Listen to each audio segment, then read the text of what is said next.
తాడేపల్లిలో మాజీ మంత్రి వైసీపీ నేత అంబటి రాంబాబు మీడియాతో మాట్లాడుతున్నారు. లైవ్ చూద్దాం.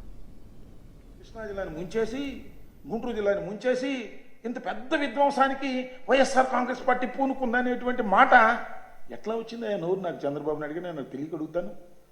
ఇంత చౌకబారు ఎత్తుకనేసి మమ్మల్ని భ్రష్టు పట్టించాలనేటువంటి ప్రయత్నం చేస్తున్న మీకు నేను మనవి చేస్తున్నా, దీన్ని ఎవడో నమ్మడు. మేమేం భ్రష్టు పడతాం. ఇలాంటి ఆరోపణలు చేస్తున్నటువంటి మీరు భ్రష్టు పడతారు. మీరు భ్రష్టు పట్టే ప్రమాదం ఉంది. అయ్యో స్వామి చెప్తారు, అబద్ధం చెప్పినా అతిగా దట్టు ఉండాలని. అరే, ఒక కుట్ర కోణాన్ని మీరు బయటికి తీస్తే ఆ కుట్ర కోణం మేము ప్రజలు నమ్మే విధంగా ఉండాలి కదా. ఒక బోట్ వచ్చిందా? టూరిజం బోట్ వచ్చి పట్టింది కదా. మరి టూరిజం బోట్ ఏం చేయాలి? ఈ మూడునంట ఒకే తాడు కట్టేసంట లంగర్ వేయలేదంట. ఎన్ని పడవలయ్యా కొట్టుకుపోయింది. మొన్న జరిగినటువంటి ఈ అసలు 11,42,000 క్యూసిక్ల వాటర్ వస్తుందని ఎవరైనా ఊహించారా? ప్రభుత్వానికి మాత్రం తెలిసి ఉండాలి. ప్రభుత్వం హెచ్చరించాలి. ప్రభుత్వానికి తెలియదు, తెలిసినా హెచ్చరించలేదు.